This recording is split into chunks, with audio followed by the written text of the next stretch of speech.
Welcome to Unit 7 column basis.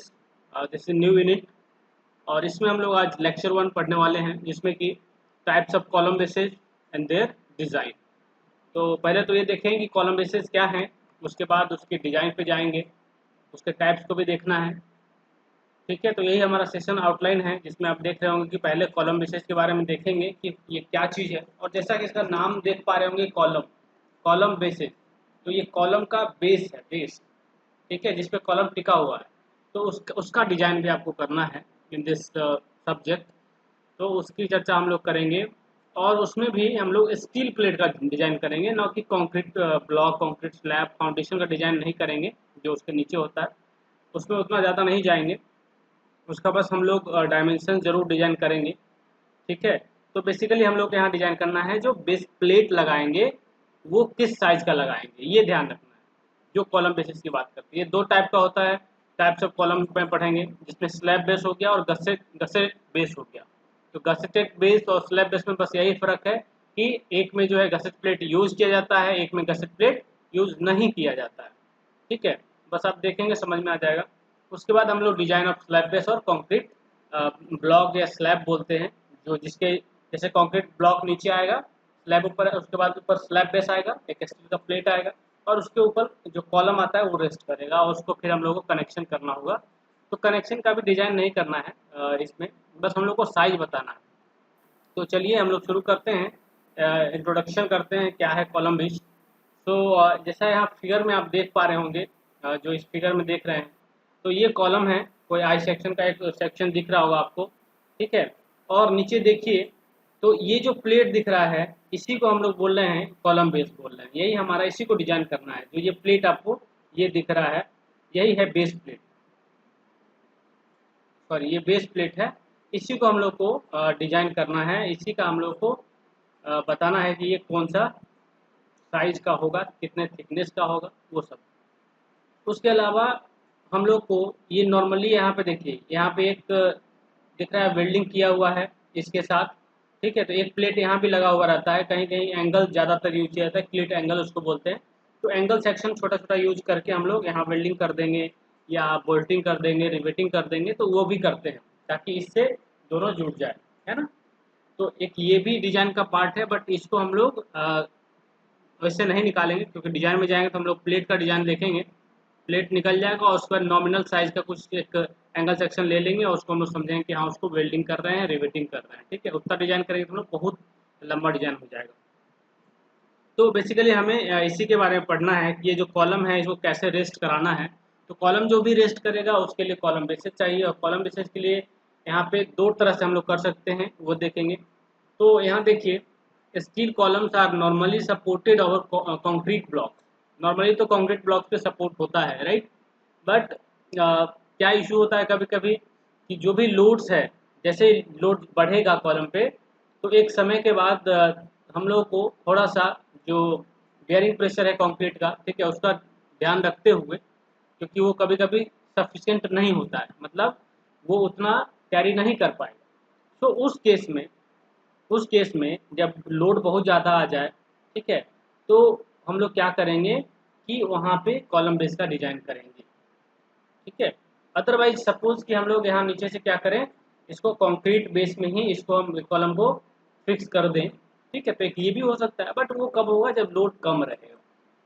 तो यहाँ देखिए एक और लाइन लिखिए, however when the load supported by this columns, ठीक है, जो कॉलम्स पे लोड आएंगे, आर लार्ज, अगर वो लार्ज होगा, ज़्यादा होगा, and the bearing pressure of concrete from below, जो बियरिंग प्रेशर है कंक्रीट का नीचे से, वो क्या होगा, इनसफिशियंट, मतलब कम गया, मतलब समझिए वो उसको रेजिस्ट नहीं कर पाया, कैरी नहीं कर पाया, ठीक है, लोड को।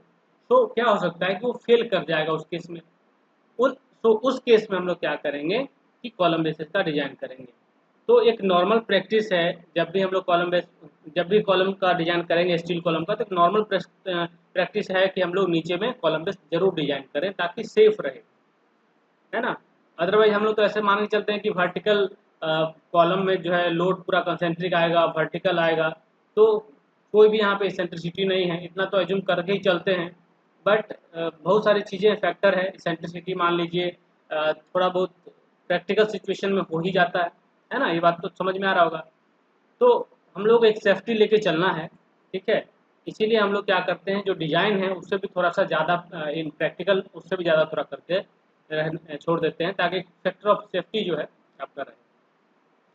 So therefore, it is a normal practice to distribute the column loads to steel bases base plate accept कर दीजिएगा, बेसेस नहीं, base plates which are placed over the concrete block. तो नॉर्मल प्रैक्टिस क्या है कि हम लोग जो कॉलम्स हैं उसको हम लोग कहाँ रेस्ट कराते हैं, एक स्टील बेस पे रेस्ट कराते हैं, एक प्लेट पे रेस्ट कराते हैं, और उस प्लेट को हम लोग जोड़ देते हैं किससे, कंक्रीट ब्लॉक से, जो कंक्रीट नीचे फाउंडेशन में दिख रहा है, जैसे ये दिख रहा है आपको, इससे हम उसको कनेक्ट कर देंगे with the help of this bolt. देख रहे हैं, इस तरह के बोल्ट से हम उसको कनेक्ट कर देंगे स्टील प्लेट को, और इसके ऊपर जो है कनेक्शन कर देंगे इस कॉलम का। राइट, ठीक है, समझ में आया चीज, बोलिए। Yes sir.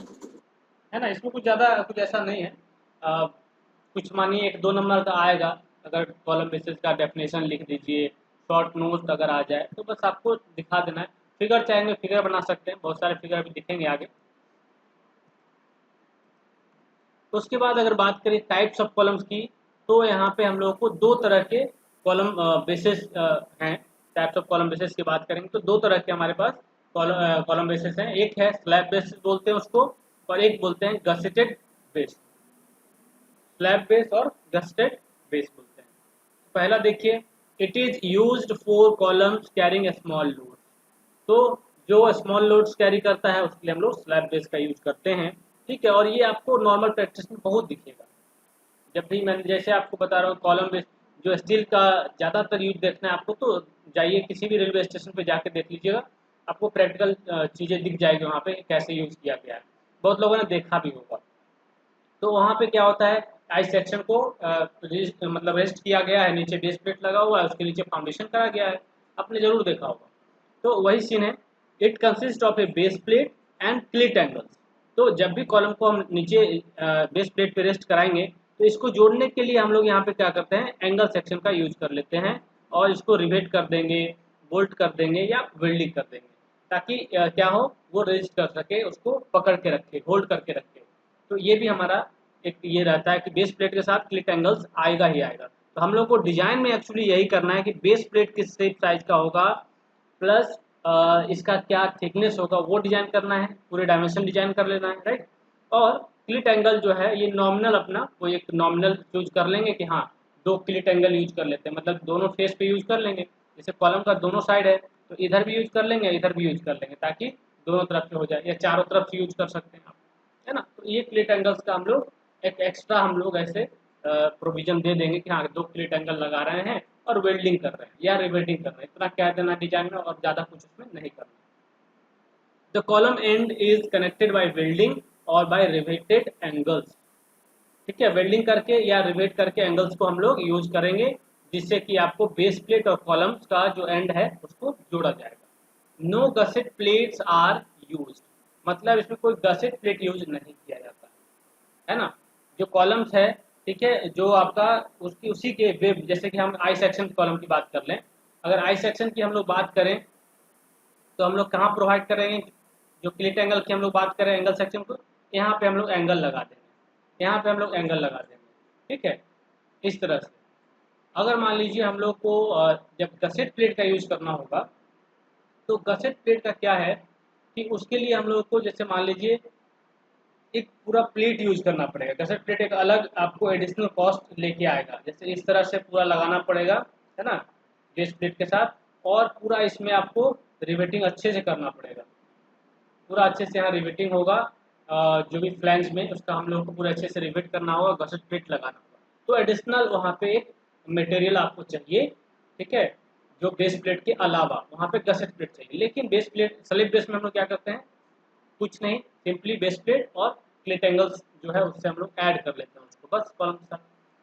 तो गसेट प्लेट में जनरली जब हैवी लोड्स होता है ना, उस केस में हम लोग गसेटेड बेस की बात करेंगे, और उस केस में हम लोग बेस प्लेट के साथ गसेट प्लेट, प्लेट एंगल्स या वेल्डिंग वगैरह करके उसको ज्वाइन करेंगे। So it is used for columns carrying heavy loads.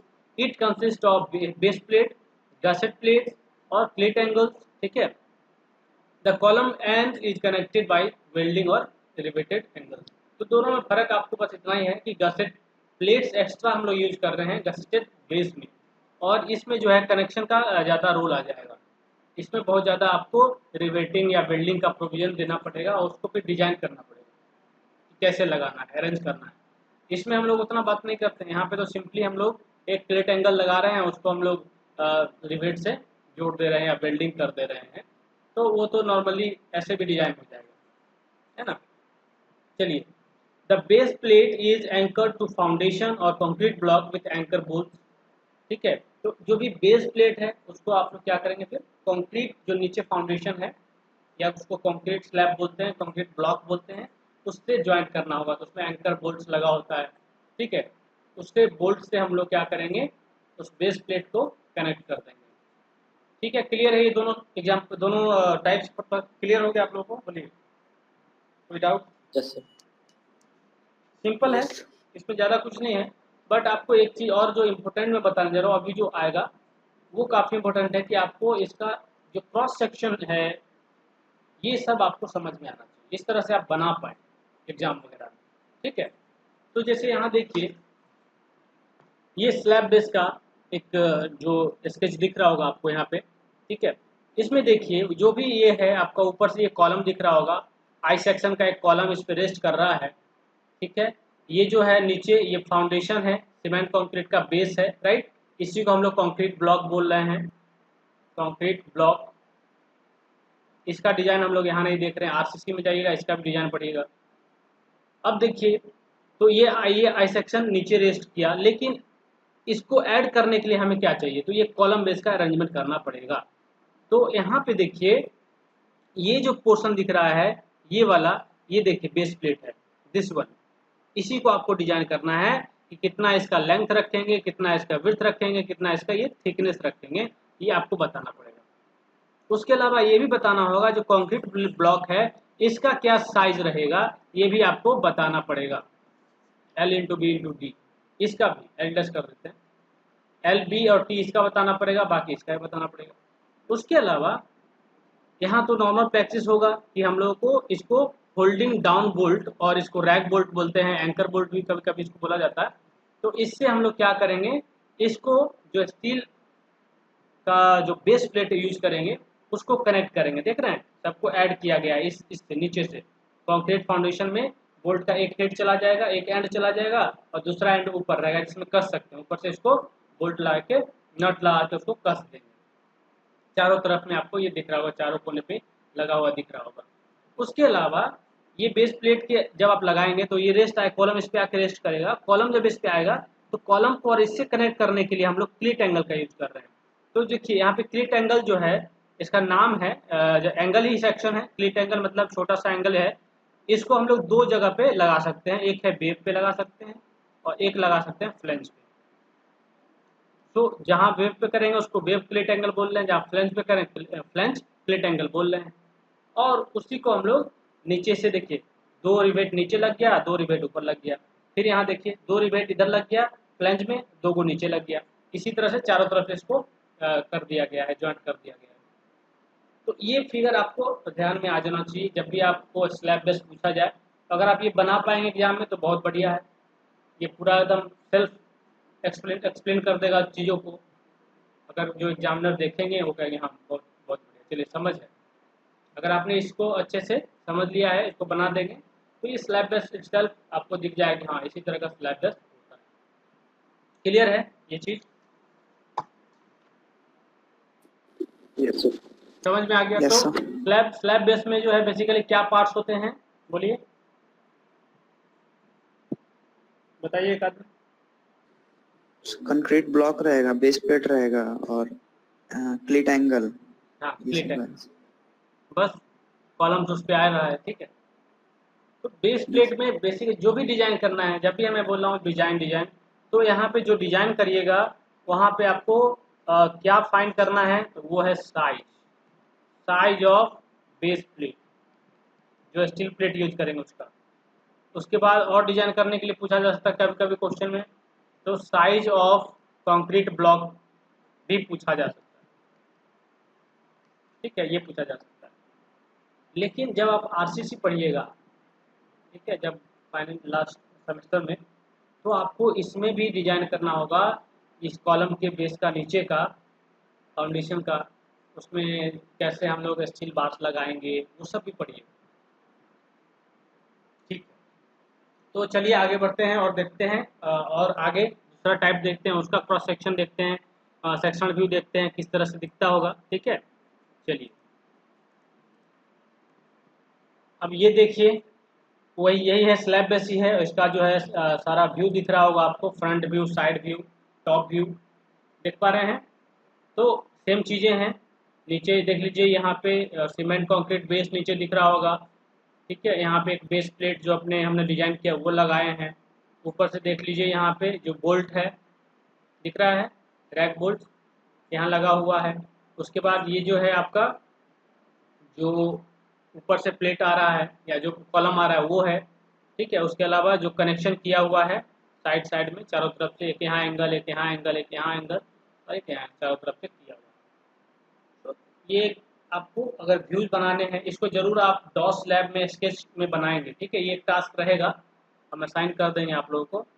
तो इसको इसको स्केच करके आपको डॉस जो लैब है उसमें इसको बना लेना है, A4 या एक सीट आता है ना स्केच बुक, उसमें बनाइएगा इसको। ठीक है, और क्लियरली आप इसको लेबल कर दीजिएगा, चीज़ों को लिख दीजिएगा कि हाँ ये सीमेंट कंक्रीट बेस है, यहाँ पे बेस प्लेट है, यहाँ रैक बोल्ट है, यहाँ क्लिट एंगल है, फ्लैंज, वेब, सबका दर्शाते हुए आप कर देंगे। ठीक, फ्रंट व्यू, साइड व्यू और ये टॉप व्यू, ऐसे आप ये प्लान या टॉप व्यू बोलते हैं ना, एक ही चीज़ है ये यहाँ।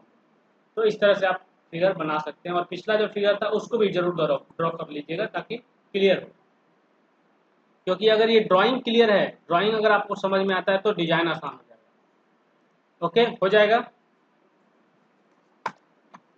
बन जाएगा ना। Yes sir. Yes sir. चलिए अब बात कर लेते हैं हम लोग गसेटेड बेस की बात करते हैं, जो कि second type of column base है। तो गसेटेड बेस जो है ये हम लोग कब यूज करेंगे, जब हमारे इस कॉलम पे ज़्यादा लोड आता है, हायर लोड आएगा। ठीक है, तो हैवी लोड्स के केसेस में हम लोग इस तरह का गसेट बेस्ड डिजाइन करेंगे। तो यहाँ आप पाएंगे कि यहाँ पे थोड़ा एक्स्ट्रा प्रोविजन लिया गया है, एक्स्ट्रा मटेरियल यूज किया गया है, और वो एक्स्ट्रा मटेरियल क्या है, वो है गसेट प्लेट। तो गसेट प्लेट जो है यहाँ पे एक्स्ट्रा आया है, इसके अलावा आपको बाकी चीज़ें सेम रह रही है।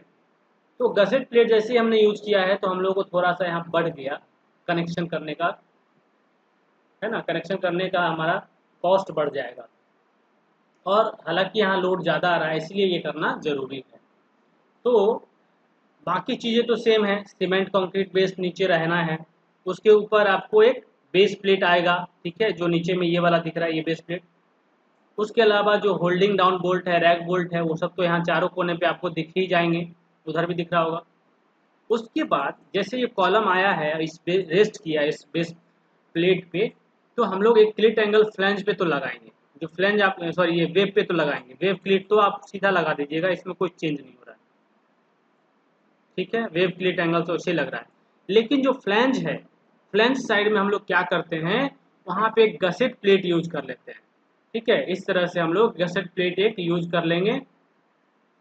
ठीक है, इस तरह से जो भी फ्लैंज है हमारे कॉलम का, तो ये हम लोग यूज कर लेते हैं। उसके बाद इसको फ्लैंज से हम लोग इसको ज्वाइन करेंगे, और इसके ऊपर गसेट प्लेट तो हम लोग एक यूज कर ही लिया, देख रहे हैं गसेट प्लेट का ये वाला पोर्शन जो है, ये गसेट प्लेट आपको यहाँ दिख रहा होगा।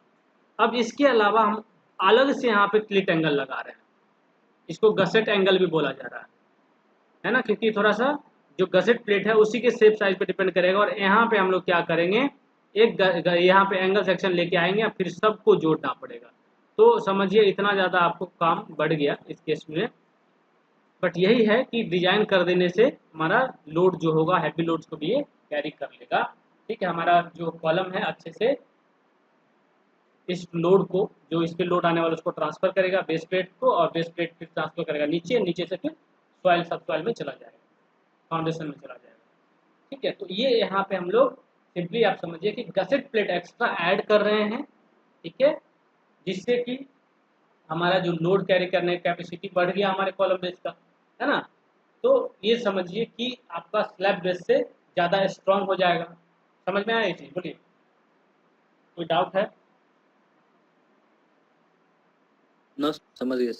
ये चीज़ पूछा जाएगा, इसको आप लोगों को एग्जाम में लिखना है, इसलिए इस फिगर को आप लोग, जो भी मैं फिगर अभी बता रहा हूँ आपको, इसको आप ड्रॉ कर लेंगे स्केच बुक में, डॉस टर्मबक जो डॉस लैब का है उसमें आप लोग कर लेंगे एज अ टास्क, इसमें कर लेंगे। ठीक है, तो यहाँ पे आपको समझ में आ गया, पार्ट्स समझ में आ गए, गसेट प्लेट कहाँ पे है, कॉलम हमारा कौन सा है, कंक्रीट बेस क्या है, बेस प्लेट क्या है, रैक बोल्ट क्या है, उसके बाद जो क्रेट एंगल है वो क्या है। तो ये सब टर्म्स हैं, ऑब्जेक्टिव में भी ये सब काम आएगा आपको, ठीक है, और आगे चल के भी काम आने वाले हैं, तो इसको ध्यान रखना है। चलिए एक और चीज़ यहाँ देखिए, तो उसी का जो अभी गसेटेड बेस में हमने देखा, उसका आप front elevation, side elevation plan, ठीक है, ये सब व्यूज भी यहाँ देख सकते हैं। तो इसमें जो व्यूज है देखिए, इसमें गसेट प्लेट ही ऐड हुआ है। तो गसेट प्लेट कैसे ऐड हुआ देख रहे हैं, पूरा जो स्टील बेस है, पूरे बेस प्लेट का विड्थ लिया गया है जहाँ पे गसेट प्लेट यूज किया गया, देख रहे हैं इतना जो इसका विड्थ होगा, ये लेंथ है, मान लीजिए ये विड्थ है हमारे बेस प्लेट का, उसके हिसाब से हम लोग को जो फ्लेंज साइड में होगा विड्थ, उधर से हम लोगों को ये लेना होगा, पूरा लेना होगा। उसके अलावा फिर पूरा यहाँ पे क्लिट एंगल ऐड करना होगा या गसेट एंगल ऐड करना पड़ेगा। तो इस तरह से डिजाइन करेंगे जब हम लोग गसेट बेस की बात करेंगे। तो ये तीनों जो व्यूज हैं प्लस जो लास्ट वाला जो देखे थे हम लोग, सबको आप लोग क्या करेंगे कि डॉस के स्केचबुक में इसको ड्रॉ जरूर कर लेंगे, काफ़ी नीट एंड क्लीन करिएगा, और हर चीज़ों को दर्शाएंगे, हर चीज़ को आपको हर टर्म समझ में आना चाहिए, कॉलम क्या है, गसेट प्लेट कहाँ है, वेव क्लिट एंगल कहाँ है, फ्लैंज क्लिट एंगल कहाँ है, बेस प्लेट कहाँ है, सीमेंट कंक्रीट बेस कहाँ है, रैक बोल्ट्स कहाँ है ना, ये रैक बोल्ट्स है। तो ये सब चीज़ें आप लोगों को क्लियर होनी चाहिए। ओके, यहाँ तक समझ में आ रहा है? अब हम लोग डिजाइन पे चलेंगे। ठीक, ओके। यस। अब हम लोग आते हैं जो हमारा डिजाइन है, जो एनालिसिस है कॉलम बेसिस में। तो आपको एज पर द सिलेबस आपको जो डिजाइन करना है वो स्लैब बेस का करना है, गस्टेड बेस का डिजाइन नहीं करना है, उस पर न्यूमेरिकल नहीं आने वाले हैं, और उसका सिर्फ इंट्रोडक्शन है, मतलब सिर्फ कभी कभी पूछा जाएगा, डेफिनेशन पूछा जा सकता है, ठीक है, या ये पूछा जा सकता है कि क्यों यूज करते हैं गस्टेड बेस का, किस जगह यूज करेंगे। तो वो सब आपको समझ में आना चाहिए कि हाँ, जहाँ हैवी लोड्स होगा, है ना, हैवी लोड के केस में उसको यूज करेंगे, उसका फिगर आपको समझ में आना चाहिए, उसका डेफिनेशन आप लोग लिख पाएंगे, ठीक है। तो जो भी कॉलम बेसिस है उसमें आपका जो गसेट बेस है वो थोड़ा स्ट्रॉन्गर साइड में है, बिकॉज हम उसमें जब भी एक्स्ट्रा हम लोग मटेरियल यूज कर रहे हैं। तो ये सब चीज़ें आप अपने हिसाब से लिख सकते हैं एग्जाम में, और आप लोग बुक में जाके और इसके बारे में पढ़ सकते हैं, क्योंकि मैं तो ब्रीफली यहाँ पे आपको बताया हूँ कि हाँ, टाइप्स ऑफ कॉलम बेसिस, तो उसको ब्रीफली जो इम्पोर्टेंट पॉइंट है मैंने समझा दिया आपको, क्रॉस सेक्शन वगैरह जो व्यूज वगैरह है उसको दिखाया मैंने। अब चलते हैं हम लोग डिजाइन प्रोसीजर पे चलते हैं, और इसमें डिजाइन करेंगे स्लैब बेस का, स्लैब बेस का डिजाइन करेंगे, और इसमें साथ ही साथ कंक्रीट ब्लॉक का भी डिजाइन करेंगे।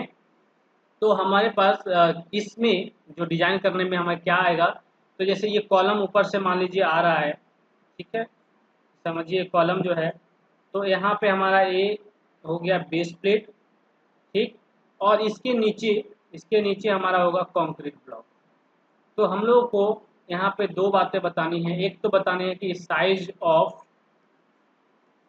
जो स्लैब बेस का साइज होगा वो क्या होगा, ठीक है, एक और बताना होगा ये कि जो नीचे कंक्रीट ब्लॉक है इसका क्या साइज होगा, इसको हम लोग निकालेंगे, ठीक है।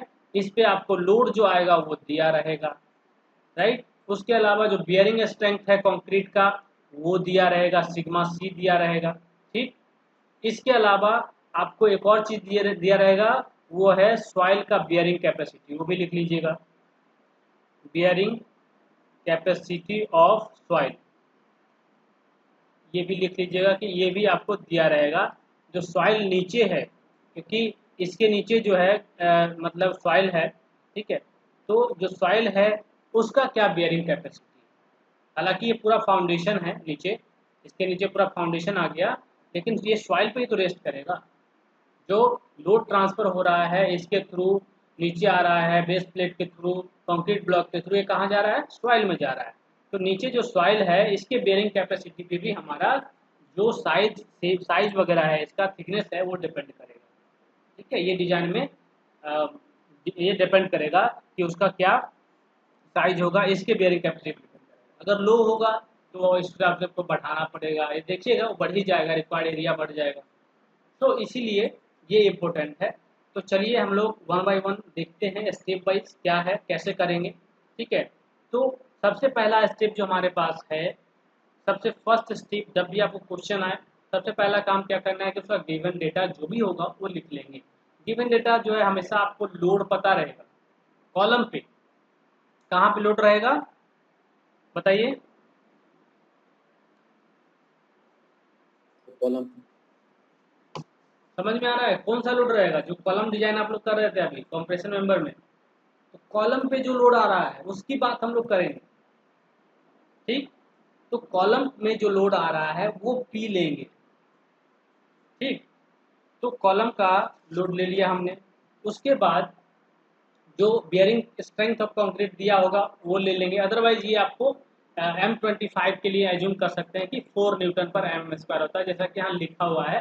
अदरवाइज ये दिया रहेगा, ये क्वेश्चन में दिया रहेगा, बिल्कुल कंफर्म दिया रहेगा। क्योंकि मैं इस बार बताऊँ आपको, जो इस बार आप लोग के सीनियर्स का जो एग्ज़ाम हुआ है फाइनल ईयर में, उसमें जो RCC का कोड होता है, जैसे स्टील का कोड की बात हम लोग करते हैं, कोड लेना जाने की आवश्यकता नहीं है, क्वेश्चन में ही सारा टेबल दिया हुआ। जैसे अभी आप लोग सिग्मा AC निकाल रहे थे ना कंप्रेशन मेंबर में, याद है?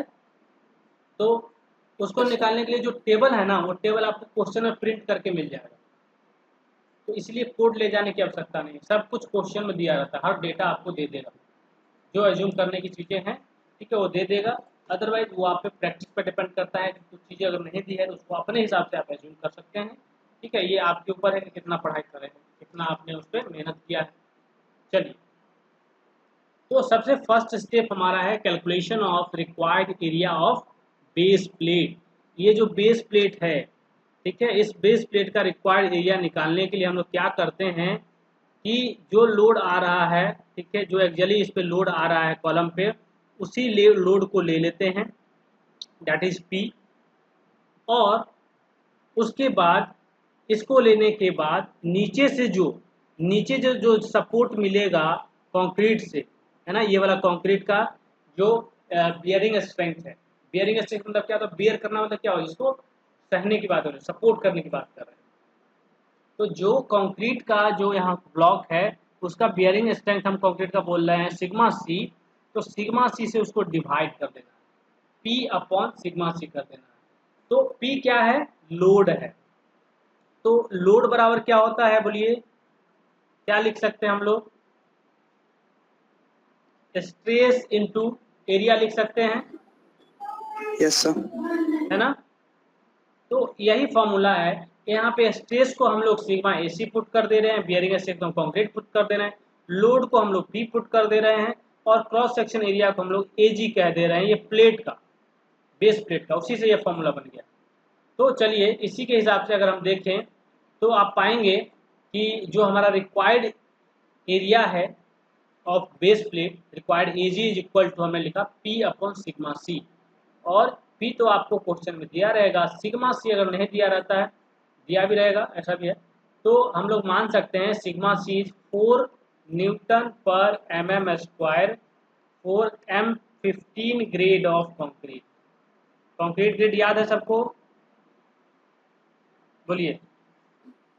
Yes sir. ठीक है, तो हमने अगर M15 ग्रेड ऑफ कंक्रीट हमारे पास मौजूद है, तो इन दैट केस हम लोग एज्यूम कर लेंगे 4 न्यूटन पर mm स्क्वायर। अगर मान लीजिए क्वेश्चन में दे देता है तो वही वैल्यू लिखेंगे जो क्वेश्चन में दिया है। ठीक है, फिर उसको भूल जाइए, जो क्वेश्चन में दे देगा उसी को लिख देंगे। चलिए, तो ये स्टेप हो गया।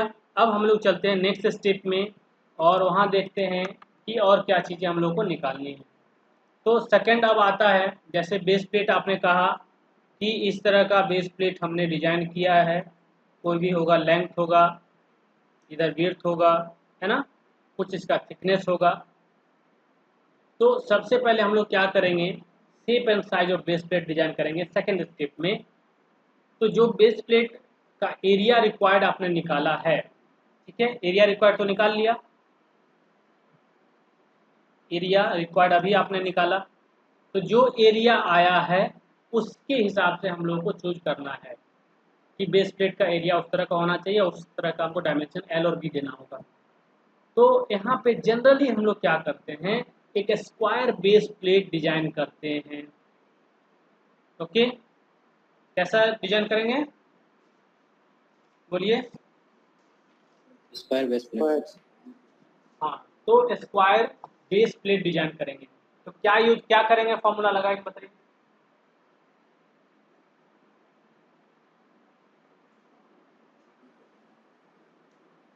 तो वहाँ तो डायमेंशन सेम ही होगा, तो रूट ओवर एरिया कर देंगे तो मिल जाएगा हमको उसका डायमेंशन। बिल्कुल, अगर ये स्क्वायर बेस प्लेट है तो दोनों साइड बराबर हो जाएगा, एल इक्वल टू बी हो जाएगा, है ना। एरिया क्या होता है स्क्वायर का, बोलिए, एल स्क्वायर और बी स्क्वायर, यही हो जाएगा, है ना। क्या बोलते हैं। तो अगर हम लोग को एल और बी निकालना है तो रूट अंडर ए कर देंगे, सिंपल सा मैथमेटिकल फॉर्मूला। तो ये मैथमेटिकल फॉर्मूला लगाइए, L equal to B equal to root under A. जो एरिया आपने निकाला है रिक्वायर्ड उसको यहाँ पुट कर देंगे और एल बी निकाल लेंगे, ठीक है। जैसे मान लीजिए अगर दशमलव में आए, जैसे मान लिया कि आया 509.2 इतना आया, तो इसको क्या मान लेंगे, होल फिगर में ले लेंगे, है ना। 509 आ रहा है तो इसको 515 भी कर सकते हैं आप, कोई दिक्कत नहीं, 510 भी कर सकते हैं, कोई दिक्कत, लेकिन होल फिगर में एक हम लोग प्रोवाइड कर देंगे।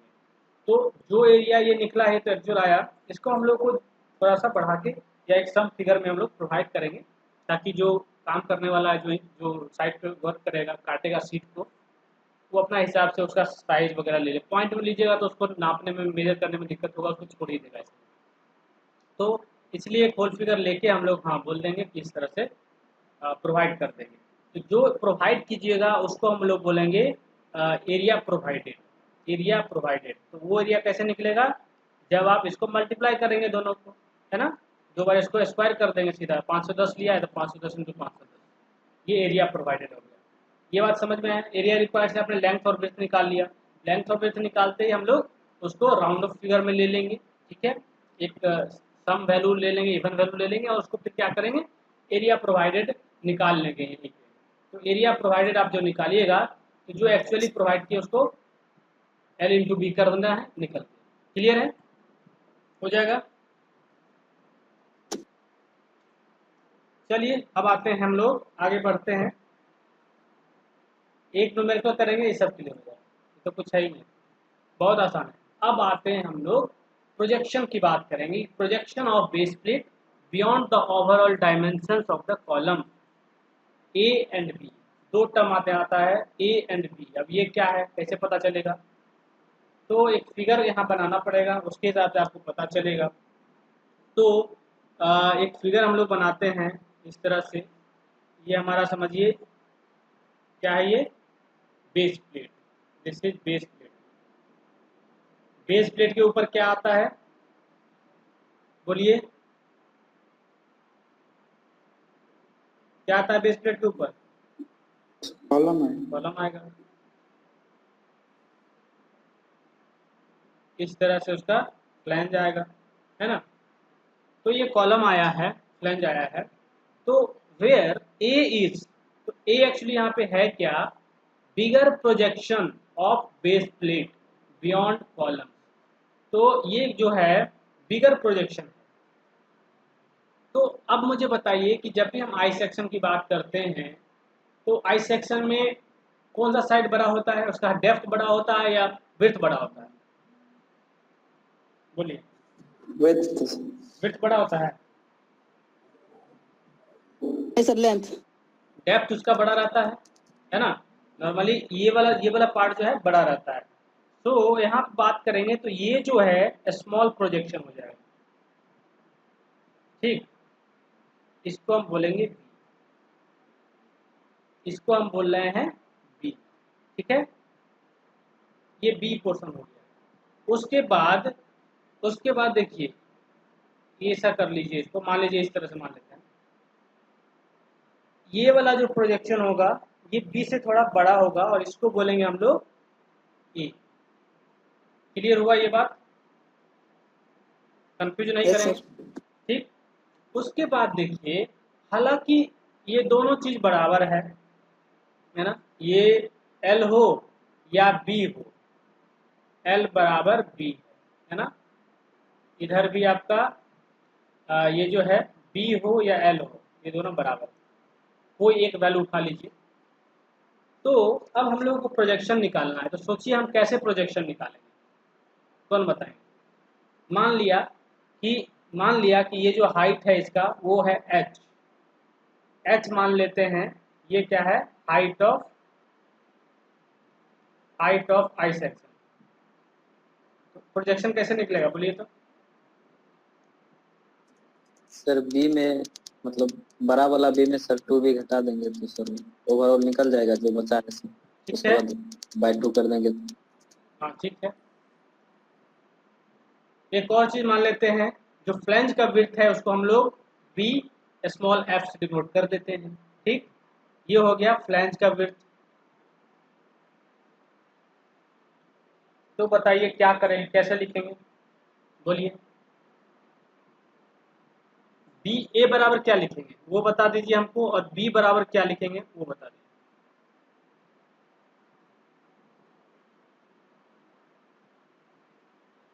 कौन बता? सर हो जाएगा 2a प्लस h बराबर हो जाएगा l। क्या बोल रहे हैं? 2a बराबर, 2a प्लस h। अच्छा रुकिए, 2a प्लस एच क्यों होगा? 2a, ठीक है, 2a प्लस ये 2a plus B,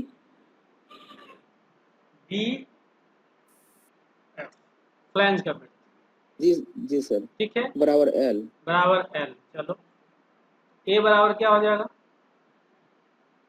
L minus B F upon 2, निकल जाएगा। बी क्या हो जाएगा, सिमिलरली अगर निकालिएगा तो एल माइनस ये कितना हाइट है, एच है, एच अपॉन 2 होगा तो ये निकल जाएगा। समझ में आया क्या बोलिए? Yes yes sir. हो जाएगा।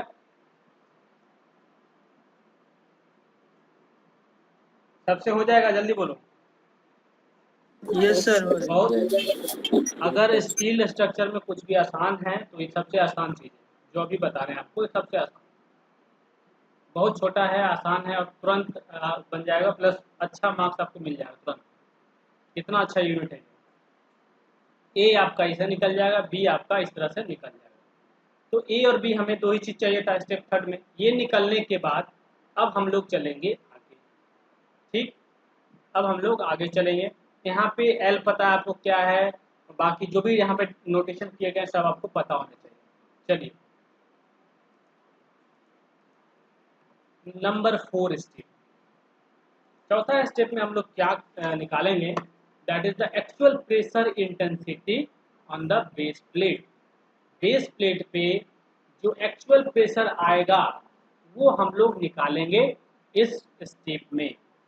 सो इन दिस केस जो फॉर्मूला हमारा होगा वो क्या हो जाएगा, P अपॉन AP। अब AP क्या है, तो जो एरिया आपने प्रोवाइड किया है बेस प्लेट का, ठीक है, एरिया ऑफ बेस प्लेट, याद आया जो राउंड ऑफ करके आपने मैंने बोला था उस समय, बेस प्लेट प्रोवाइडेड। ये वैल्यू हम लोग को यहाँ पे डिवाइड कर देंगे, उससे हम लोग को ये वैल्यू मिल जाएगा, एक्चुअल प्रेशर इंटेंसिटी आपको प्राप्त हो जाएगा। क्लियर है ये बात? हो जाएगा, बोलते चलिए आप लोग। Yes sir. Yes sir. Yes sir. इसका यूनिट क्या आएगा, किस यूनिट में इसको लेके आना आपको, हालांकि ये प्रेशर इंटेंसिटी है, स्ट्रेस का यूनिट आएगा न्यूटन पर एम स्क्वायर में लेके आना आपको, है ना। चलिए अब हमारा एक इम्पोर्टेंट, देखिए आप अभी तक स्टील प्लेट का क्या क्या निकाल चुके हैं, क्या क्या निकाल चुके हैं हम लोग, एल निकाल चुके हैं, बी निकाल चुके हैं, राइट। दो चीज तो आप निकाल लिए हैं, लेकिन आपको निकालना ये भी तो है कि इसका थिकनेस कितना होगा। तो ये जो भी चीजें थर्ड स्टेप में देखा आपने, फोर्थ स्टेप में देखा, वो हम लोग इसी के लिए कर रहे हैं कि मिनिमम थिकनेस कितना होगा, उसके लिए कर रहे हैं, ठीक। तो चलिए, एज पर द कोड, जो हमारा कोड है IS 800, उसके हिसाब से जो हमारे पास ये फॉर्मूला है, राइट, सॉरी, उसके IS 800, IS 800, ठीक है। इस कोड के हिसाब से जो फॉर्मूला हमारे पास दिया गया है, thickness of base plates required, यहाँ पे आप लिख दीजिएगा minimum thickness of base plate required step 5 में, वो हम लोगों को इस फॉर्मूले से मिलेगा।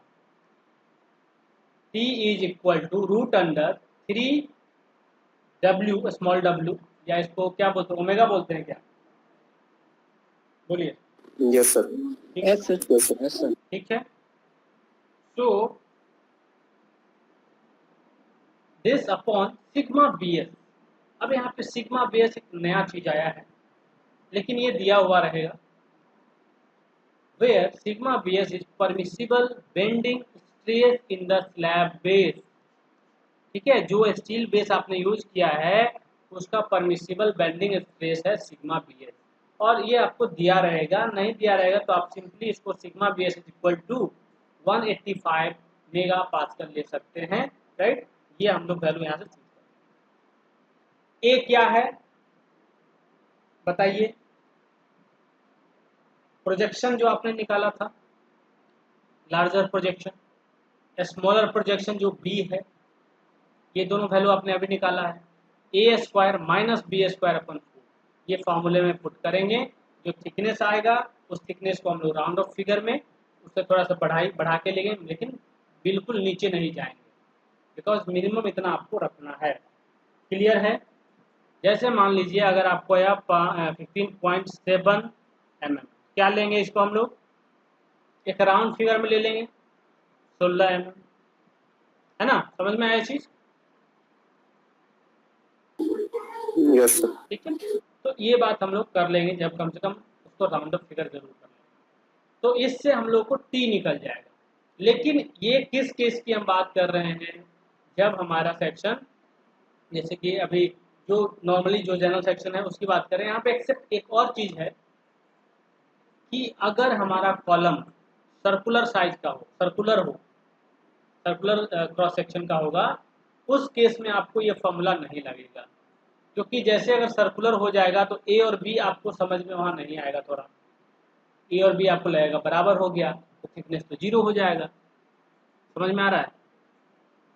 अगर मान लीजिए कि कॉलम हमारा सर्कुलर है और सेंटर में है, तो आपको फिर पता नहीं चलेगा, ए और बी बराबर हो जाएगा, तो फिर तो ये फॉर्मूला यूज नहीं होगा।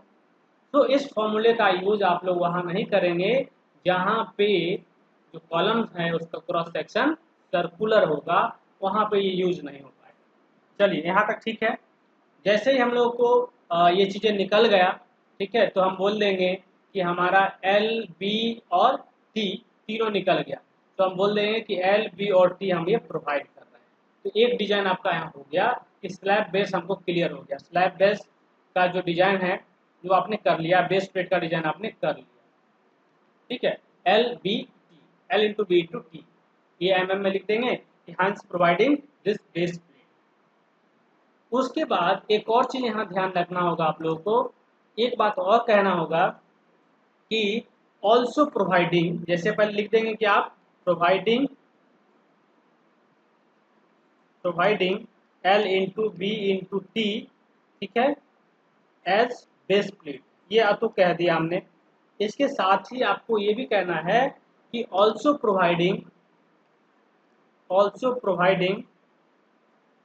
एंगल सेक्शन, क्लिट एंगल, वो भी आपको लिखना होगा as per the experience, two cleat angle, 2 ISA dash dash dash, ठीक है, 2 ISA dash dash dash to secure या to hold column, to secure the column, ठीक है, secure the column with base plate, with base plate. उसके बाद आपको ये भी लिख दीजिएगा कि बाय वेल्डिंग का साइज भी लिख दीजिएगा, या रिवेट बोलना है तो रिवेट बोल दीजिए, by rivet of 5 mm dia, ये भी बोलना पड़ेगा। तो ये कहाँ से लिखिएगा, तो ये आपको जब प्रैक्टिस करिएगा क्वेश्चंस को तो ये लिखना है। इसके लिए डिजाइन हम लोग को नहीं करना, इसके लिए सिंपली लिखेंगे ऑल्सो प्रोवाइडिंग स्लिट एंगल्स 2 या 4, जो बोलना है 4 लगाना तो 4 लगाइए, या ऐसे बोलिए कि 2 फ्लेंज में लगाएंगे, 2 वेब में लगाएंगे स्लिट एंगल, इस तरह से आप लिखिए, ठीक है। तो 2IS है, अब उसमें आप जो सेक्शन चाहते हैं वो ले लीजिए, क्योंकि छोटा सा सेक्शन वहाँ यूज होगा, ठीक है। बस हम लोग को सेक्शन का नाम बताना है, वहाँ से छोटा सा पार्ट काट के वो वहाँ ऐड कर देगा, हो गया। अब मान लीजिए 20 mm डायमीटर का हम रिवेट बोल दिए, 16 mm डायमीटर का रिवेट बोल दिए, उस तरह का वहाँ पे हो गया। तो ये इतना बोलना पड़ेगा, इसके अलावा क्लियर है यहाँ तक, बोलिए। Yes sir. Yes sir. ठीक है, चलिए अब आगे चलते हैं। जो मैंने बात कही कि अगर हमारा कॉलम सर्कुलर हो जाता है, ठीक, if solid steel circular column is supported on A square base plate, अगर स्क्वायर बेस प्लेट पे सर्कुलर कॉलम आ जाता है, ठीक है, सर्कुलर कॉलम अगर आ जाता है, तो इन दैट केस हम लोगों को क्या करना होगा। तो ये तो हालांकि ये BL और B दोनों बराबर है दोनों साइड में, तो ये जो है इसका डायमीटर जो इसको बोलते हैं D0, इस तरह से। तो उस केस में हम लोग इस फॉर्मूले का यूज करेंगे, ये भी एज पर द कोड आपको दिया हुआ है।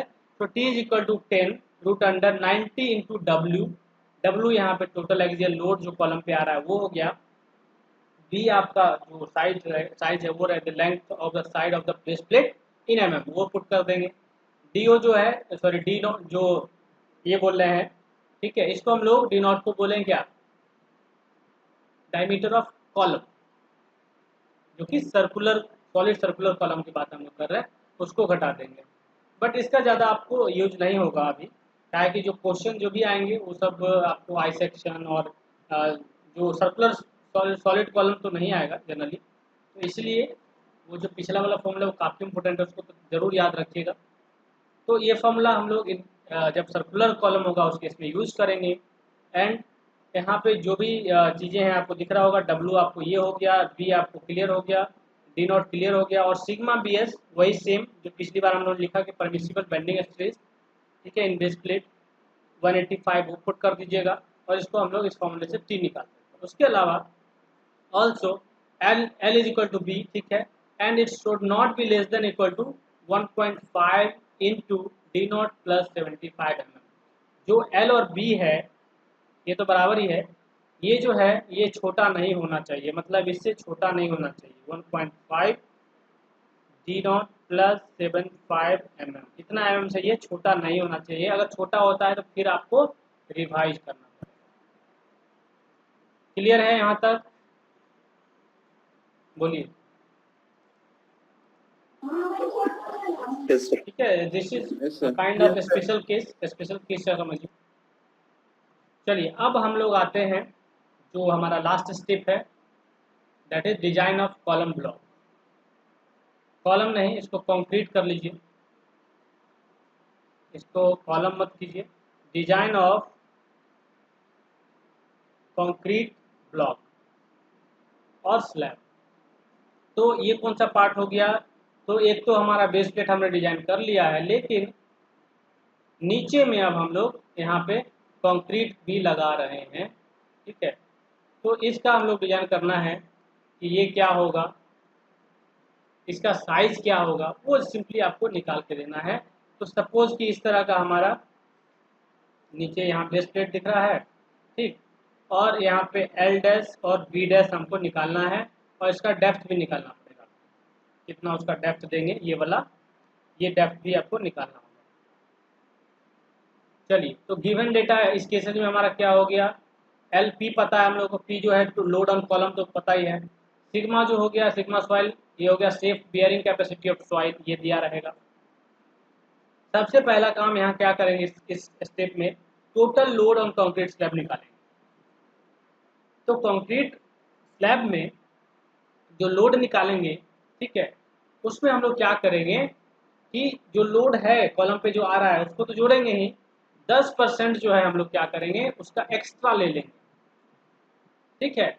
10% जो एक्स्ट्रा लेंगे ये क्या है, उसका सेल्फ वेट हो गया, खुद का वेट हो गया। तो 10% हम लोग एक्स्ट्रा ले लेंगे और इसको 10% बढ़ा के हम लोग इसको टोटल लोड बोलेंगे। जैसे मान लीजिए अगर ये पी हमारा अगर 900 किलो न्यूटन है, ठीक, इसका 10% कितना हो जाएगा बताइए, 90 हो जाएगा। तो टोटल लोड कितना हो जाएगा आपका, टोटल लोड कॉलम स्लैब पे कितना हो जाएगा, कंक्रीट स्लैब पे कितना होगा, बोलिए। 900 प्लस 90 990 हो गया। इतना किलोन्यूटन आपको लेना पड़ेगा, ये वाला वैल्यू आपको आगे यहाँ पुट करना होगा। इसीलिए अब निकलेगा एरिया ऑफ कंक्रीट स्लैब। तो एरिया निकालने के लिए हम लोग AC equal to total load upon sigma soil, क्योंकि सिग्मा सॉइल जो है नीचे से सपोर्ट कर रहा है। अब इसको सपोर्ट कौन कर रहा है, वो है आपका सिग्मा सॉइल, नीचे से लग रहा है, इसका हम लोग अब कंसिडर करेंगे। ऊपर से ये लोड सब आ रहा है, इसको सपोर्ट कर रहा है जो आपका सेफ बियरिंग कैपेसिटी सॉइल का है वो। तो सॉइल का बियरिंग कैपेसिटी अगर समझिए कम होगा तो एरिया हमको ज़्यादा लेना पड़ेगा, है ना। अगर वो ज़्यादा अच्छा बियरिंग कैपेसिटी का है तो एरिया कम लगेगा, मटेरियल कम लगेगा, समझ में आ रहा है। चलिए, तो हम लोग इस फॉर्मूले से यूज करके दूसरा काम यहाँ ये करेंगे कि एरिया ऑफ कंक्रीट स्लैब निकाल लेंगे और उसको हम लोग टोटल लोड अपॉन जो बियरिंग कैपेसिटी दिया रहेगा सॉइल का उससे हम लोग डिवाइड करके निकालेंगे। आइए, इस काम के बाद एक लास्ट स्टेप और करना है और वो है, इसको भी यहाँ कंक्रीट करना है। इसमें क्या करेंगे, एज्यूम कर लेंगे इसको भी स्क्वायर, हमेशा स्क्वायर इसको एज्यूम कर लेना। एज्यूम स्क्वायर कंक्रीट स्लैब, ठीक है, जिसमें L dash equal to B dash equal to root under AC। AC कौन सा हुआ, जो अभी आपने निकाला area of concrete slab required, उसको पुट करेंगे। L डैश B डैश पता चल गया, L डैश और B डैश आपको पता चल गया, ठीक। उसके बाद एक और जो चीज होता है उसको हम लोग बोलते हैं एंगल ऑफ डिस्पर्सन, ठीक है। एंगल ऑफ डिस्पर्सन, जो लोड है ना उसका डिस्पर्सन की हम लोग बात कर रहे हैं। तो एंगल ऑफ डिस्पर्सन जो है हम लोग मान के चलते हैं 45 डिग्री, इतना एज्यूम करेंगे, ओके। 45 डिग्री एज्यूम नहीं कीजिएगा तो आपको ये साइड निकालने में थोड़ा सा मुश्किल हो जाएगा, डेप्थ निकालने में मुश्किल हो जाएगा। तो जैसे ही 45 हमने बोला, ठीक, एंगल ऑफ डिस्पर्सन, तो आपको बताइए ये वाला पोर्शन जो ये D है, ठीक है, ये बराबर हो जाएगा इसके, अगर ये x है मान लीजिए, D और x बराबर हो जाएगा, है ना। तो ये x निकालना है, तो x हम लोग कैसे निकालेंगे, x कैसे निकालेंगे, ये वैल्यू कैसे निकलेगा। मान लेते हैं ये L है ना, L इक्वल टू B बोलते हैं ना, जिसलिए आपने बेस प्लेट का निकाला है, L डैश माइनस L कर देंगे, ठीक है। L डैश ये है पूरा, या ये L डैश है या B डैश है, बात एक ही ना है। तो L डैश माइनस L कर देंगे, L डैश माइनस L कर देंगे तो क्या ये 2x के बराबर आएगा, बोलिए। यस, ये L डैश है, L डैश माइनस L कर देंगे, ये वाला पोर्शन घटा दिया, ये वाला। तो इसीलिए x बराबर तो D है, इसीलिए x बराबर D बराबर L dash minus L upon 2, इस तरह से करेंगे और हम डेप्थ भी निकाल लेंगे, राइट। जब ये निकल गया तो बोलेंगे कि हमारा तीनों चीज अब निकल गया, और नीचे लिख देंगे कि hence providing L dash into B dash into D concrete slab या कॉन्क्रीट ब्लॉक। कॉन्क्रीट स्लैब का भी हम लोग साइज निकाल लिया और यहाँ हमारा क्वेश्चन का आंसर हो गया, ठीक है। इतना ही डिजाइन हम लोग को करना है, क्लियर है क्या। एक फिगर जरूर बना दीजिएगा, जो फिगर यहाँ दिख रहा है ना इसी तरह का फिगर बनेगा, लेकिन यहाँ जो ब्रिक पियर दिख रहा है उसको आपको कंक्रीट जो कॉलम है स्टील का वो दिखा दीजिएगा। इसको हम लोग फिगर में भी फिगर मतलब एग्जाम्पल नंबर तो करेंगे वहाँ देख लेंगे। तो यहाँ तक क्लियर हो गया, डिजाइन स्टेप्स।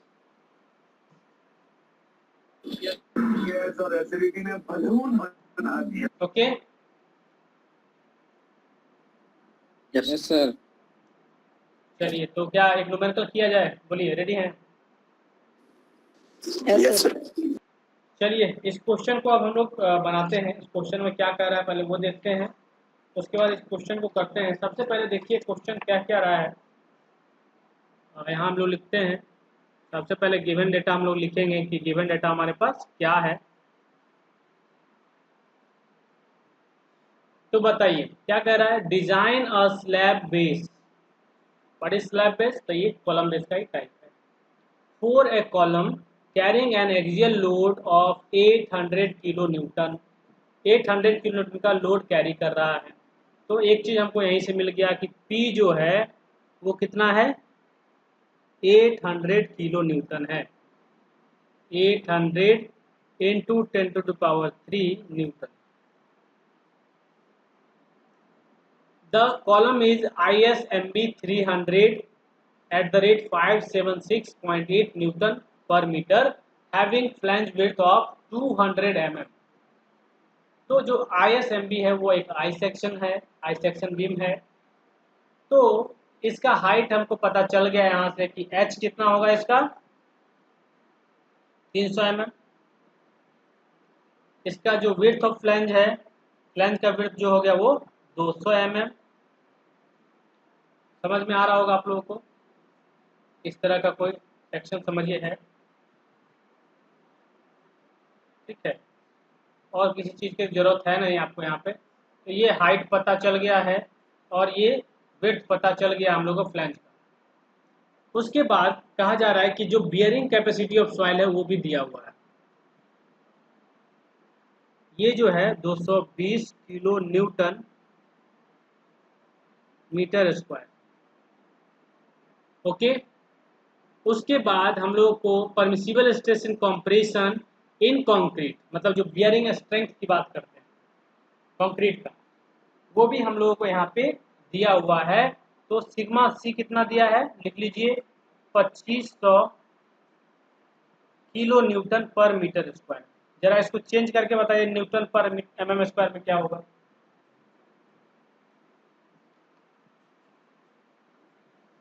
क्या चेंज हो जाएगा?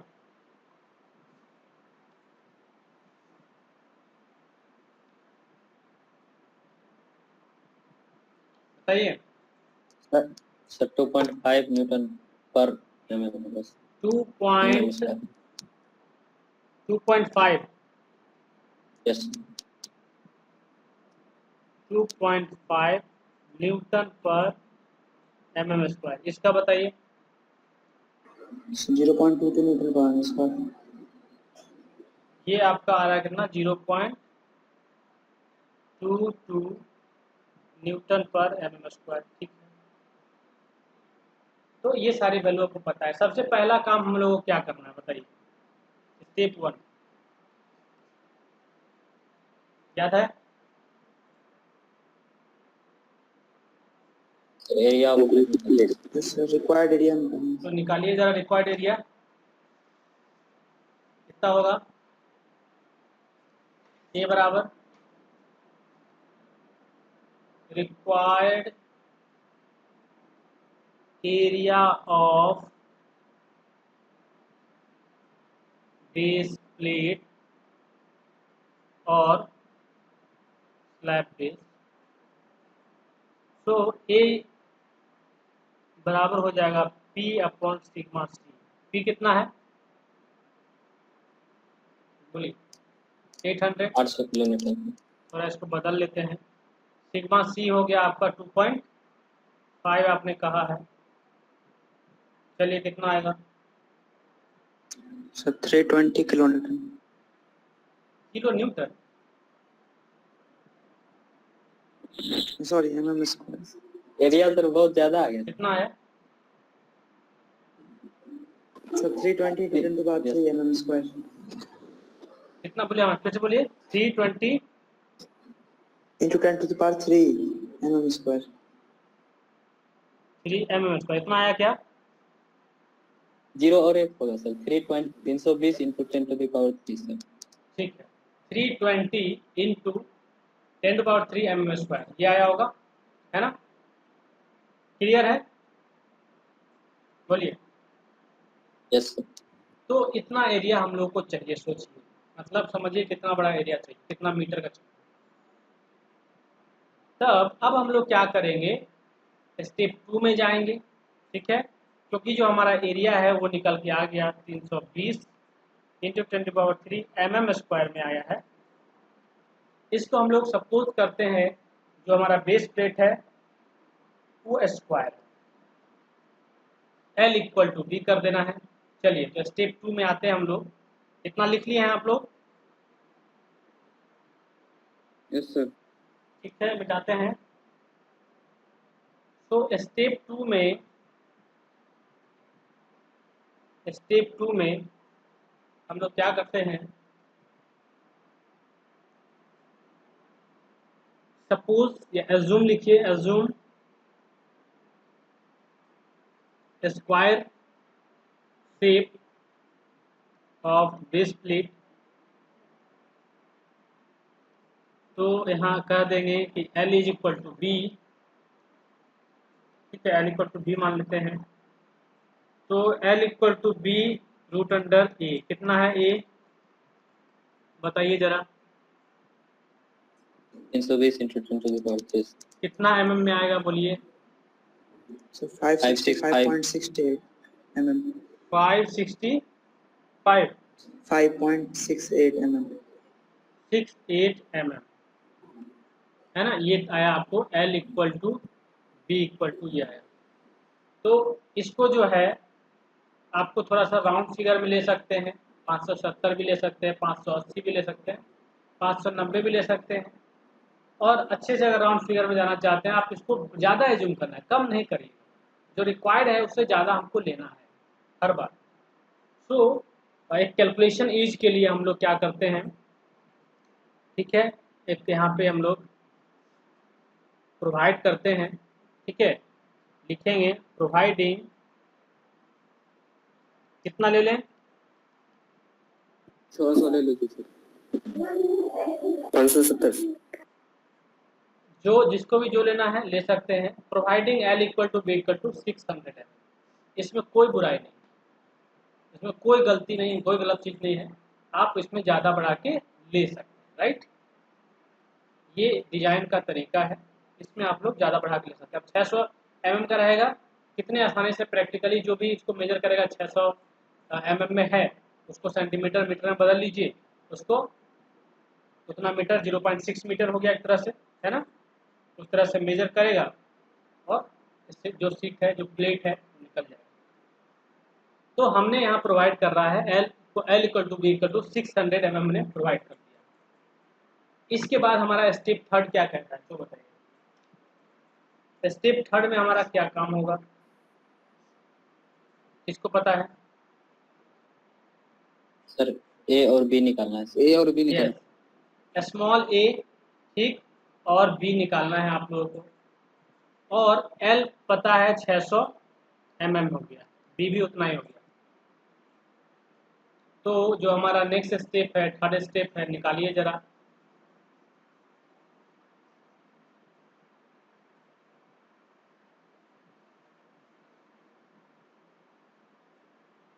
Okay, so third step that is the projection. A and B की बात हम लोग करेंगे।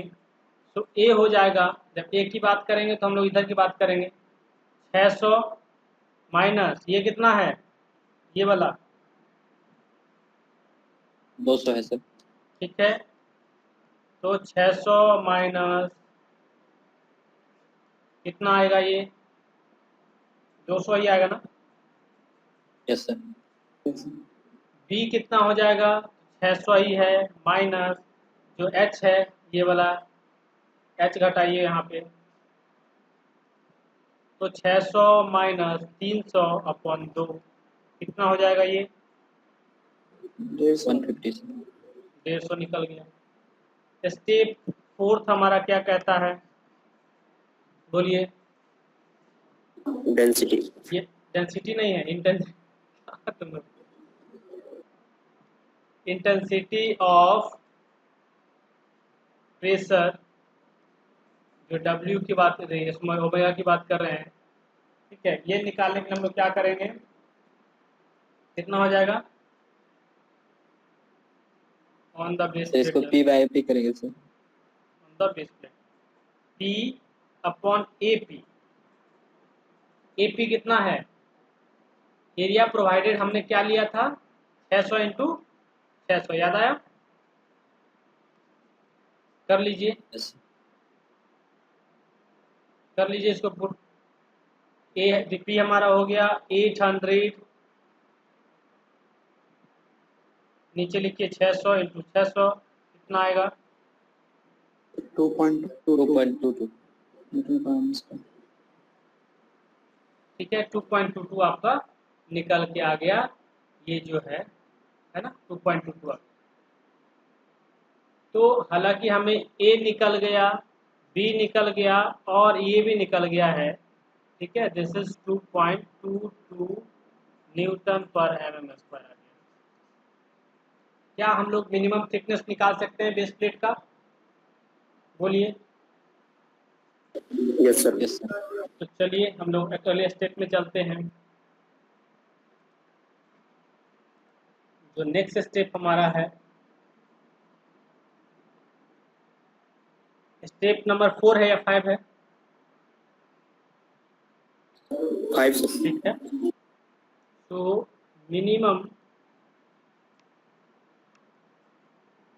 Minimum thickness of base plate T equal to, जो फॉर्मूला हमने पढ़ा है, root under sigma B S A square minus upon 4, है ना।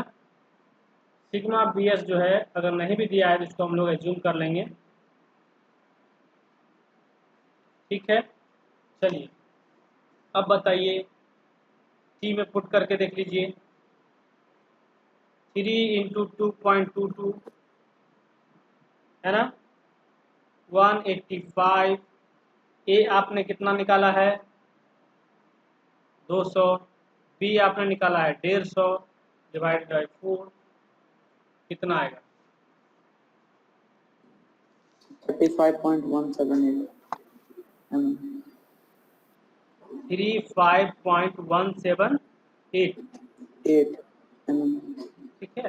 तो 35 कुछ आया है, इसको हम राउंड फिगर में बोल लेते हैं कि 36 या 40 भी आप कर सकते हैं, है ना, एक राउंड फिगर है, लेकिन 36 चलिए ले लेते हैं।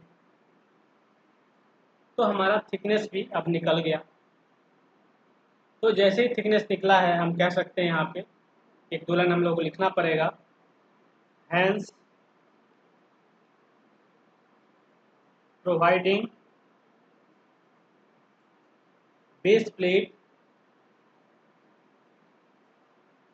प्लेट ऑफ डायमेंशन, किस डायमेंशन में प्रोवाइड करेंगे 600 इंटू 600 इंटू 36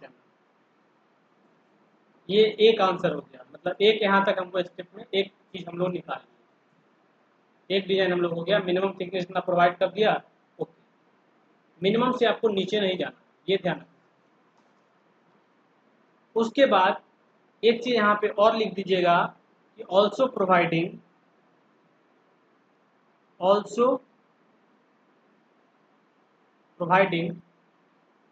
क्योंकि हालांकि लोड कैरी करने के लिए हमको इसकी आवश्यकता नहीं है ना, लेकिन ये एज ए सेफ्टी देना पड़ता है। क्यों, क्योंकि अब लोड में हमेशा वर्टिकल लोड तो समझ रहे हैं ना, एक्सियल ही लोड आएगा, ये पॉसिबल नहीं है। हो सकता है कभी कभी क्या हो, थोड़ा बहुत तो मोमेंट आ सकता है ना, थोड़ा बहुत एसेंट्रिसिटी हो सकता है, क्या बोलते हैं, थोड़ा बहुत लोड तो इधर उधर से आ ही सकता है।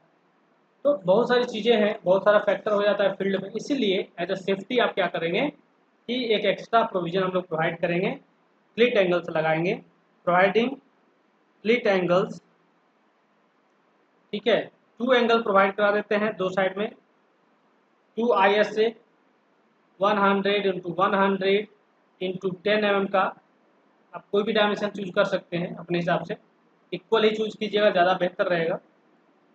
ठीक है, एंड टू सिक्योर लिख दीजिएगा, to secure columns with plate by लिखिए, रिवेट का डायमेंशन लिख दीजिए, रिवेट ऑफ 20 mm। ठीक है, 20 mm डाया इन ईच ले, इन ईच ले। ठीक है, इतना लिख देंगे आप लोग। क्लियर है? बोलिए। Yes sir. ये हम लोग क्यों प्रोवाइड कर रहे हैं? तो एज अ सेफ्टी आपको प्रोवाइड करना है। ये नहीं प्रोवाइड करेंगे तो ऐसा हो न कि हो, मतलब लास्ट में जाके हमारा कॉलम जो है ओवरटर्न हो जाए तो थोड़ा बहुत भी सेफ्टी नहीं रहेगा। चलिए, अब हम लोग आते हैं जो नेक्स्ट स्टेप हमारा है, लास्ट स्टेप हमारा है, जिसमें हम लोग डिजाइन करेंगे कंक्रीट स्लैब का। ठीक है, उसमें आते हैं। यहाँ तक नोट कर लिए आप लोग? Yes sir. ठीक है, यस सर। लास्ट स्टेप है हमारा, स्टेप नंबर इसको बोलते हैं 6, डिजाइन ऑफ कंक्रीट स्लैब और ब्लॉक। चलिए बताइए कितना इसमें टोटल, पहले इसमें कितना टोटल लोड लेंगे, पहले वो लिख लेते हैं। टोटल लोड कितना लिया जाएगा? P प्लस कितना हो जाएगा? 10% ऑफ P लेना है, 10% ऑफ P, है ना? ये करना है। मतलब अगर आप सिंपली इसको इस तरह से भी लिख देंगे तो भी काम चल जाएगा, है ना? तो बताइए कितना होगा? 880।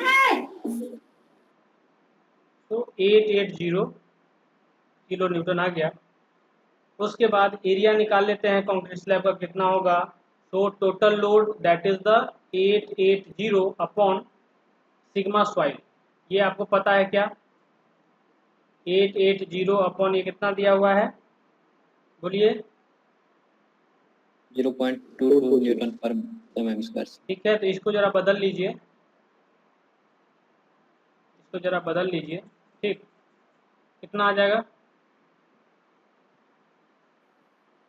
So 4 into 10 to the power 6 mm square. इसको हम लोग टोटल लोड ही लिख देते हैं, टोटल। तो आया 4 into 10 to the power 6. 6 mm square. Yes sir. Okay, तो इतना आया। मतलब अगर कहिए मीटर में कहिएगा तो मीटर में कितना आया? 4 मीटर स्क्वायर, है ना? तो L equal to Yes, B, sir. हम स्क्वायर मान लेते हैं। L dash equal to B dash equal to root under AC, कितना हो जाएगा? 2 मीटर हो जाएगा, है ना? तो L dash equal to B dash equal to, sorry, B dash equal to हो गया 2 मीटर, 2 मीटर का हो गया, या 2000 mm। 2000 mm तो नहीं हम लिखेंगे, उसको तो मीटर में चेंज कर सकते हैं आप। चलिए, उसके अलावा एक चीज़ और एज्यूम करना है, एंगल ऑफ डिस्पर्सन की जो बात कर रहे थे, कि उसको हम लोग जैसे कॉलम का सपोज जहाँ पे कॉलम आएगा उसका जो बेस प्लेट आएगा उसके हिसाब से हम लोग एंगल ऑफ डिस्पर्सन जो है वो कितना ले लें, बताइए कितना लिया जाए? 45 45 डिग्री। 45 45 नहीं लेंगे तो दिक्कत है। तो हर बार आप लोग 45 लेंगे, कहीं गलत होने की चांस नहीं है। तो इस तरह से लेना है कि ये जो डेप्थ है हमारा इसके बराबर हो जाए। ठीक, तो यहाँ पे बेस प्लेट वगैरह है, इसके ऊपर कॉलम रेस्ट कर रहा है, इस तरह से आप फिगर वगैरह बना सकते हैं। ठीक है, उसमें से लोड आ रहा होगा, सेंट्रलाइज लोड आ रहा होगा P, और यहाँ पे प्लेट एंगल लगा दिए होंगे आप लोग फ्लैंज में, दोनों साइड में एक एक। ठीक है, एक एक यहाँ प्लेट एंगल आपने लगा दिया है, ऐसा मान के चलिए, जो अभी हमने लिया था ISA 100 इंटू कितना था 10, दोनों साइड में इसी तरह से लगा देना है। फ्लैंज में लगा रहे हैं, 2 लगाया, ठीक है। वेब में लगाना है, वेब में भी लगा सकते हैं, तो वो देन लिखना पड़ेगा। बट चलिए, तो ये हमने क्या किया, 45 मान लिया है एंगल ऑफ डिस्पर्सन, ये भी 45 हो जाएगा। तो 45 के केस में हम लोग को जो डी है, आपको पता होगा डी निकालने के हम लोग क्या करेंगे, तो टोटल लेंथ देख लेंगे L dash minus L upon 2 कर लेंगे। तो एल डैश हमारा कितना है, 2000 mm हो गया। एल कितना है, 600, यस सर। कितना हो जाएगा बोलिए, तो 700 mm। 700 mm। मीटर में बदलेंगे तो 0.7। ठीक है, 0.7 mm आपका ये आ गया, बस निकल गया। मतलब ये हो गया 2 मीटर, ठीक है। ये हो गया आपका जो 600 mm का है, बेस प्लेट यहाँ से यहाँ तक, वो साइज दिख रहा है। तो फिगर वगैरह बना दीजिएगा, डी आप यहाँ दिखा दीजिएगा, ये 700 mm का है, इस तरह से आप लोग दिखा देंगे। Hence providing concrete slab of size, यहाँ लिख दीजिए 4 मीटर, सॉरी 2 मीटर ना, 2 metre into 2 metre into 0.7 metre, यही आंसर हो गया हमारा, है ना। क्लियर है यहाँ तक, क्वेश्चन समझ में आया। Yes sir.